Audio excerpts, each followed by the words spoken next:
Alongside Brent Hubbs, I'm Austin Price for the 2-minute drill on this Sunday. The open practice canceled for the fans, but this team got work indoors on Sunday afternoon. Brent's overall impressions? Well, to borrow an old line from Butch Jones, sudden change, right? Everybody's in the locker room. The kickers were getting ready to come out and warm up in the stadium, and then lightning in the area sent it back up the stairs. So obviously that kind of knocks everybody's schedule off. I thought the quarterbacks and receivers struggled in routes versus air. You're throwing indoors versus outside, not making excuses for them, but it wasn't the prettiest drill. I thought running backs, David Johnson was quickly trying to infuse contact and infuse physicality. Today's the first day in shells and shoulder pads, and he quickly put him through kind of a gauntlet drill because he's working on pad leverage and physicality. It was an interesting new drill that they incorporated the strength staff in today.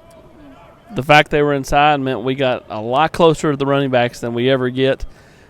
Your overall impressions of seeing Eric Gray kind of up close for the first time? Well, you know, it's interesting. He's bigger. He's put together better than you think because you see about his size, you hear about his size, and you know all these types of things. He packs a little more punch to him. I think it's going to be interesting to see kind of what goes about when they get into 11-on-11 and scrimmage type work. But you know, I think Ty Chandler does some unique things. I think Eric Gray does some unique things, and then I think the guy nobody's talking about is Tim Jordan, who I think will be better this year than he was a year ago in Jim Chaney's system. They have an interesting group of guys there. I'm not sure they're great at all, but they have some guys, when you put them all together, make some interesting running backs, some interesting versatility back there. Brent, when you look at the receivers, Josh Palmer continues to stand out to me. I mean, this is a kid that, you know, just played a couple of years of football. This is why I think year 3, he's really starting to come into his own body-wise, and then just I think from a confidence level. Well, I think so. Again, I think the coaching staff would probably like to see him keep his feet on the ground a little bit. I think all the receivers today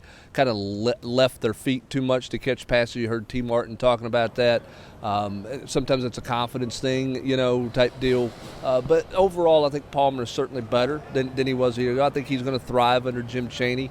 It was interesting talking to Marquez Callaway today about the challenges with Jim Chaney's offense. He said it's great because he moves you around to put you in a position to win, but you better be in your playbook all the time. So those who are going to play at the receiver spot, not just the most talented guys, but certainly those guys who have the ability to move around that Chaney can move into different parts because he doesn't want anybody playing one set position.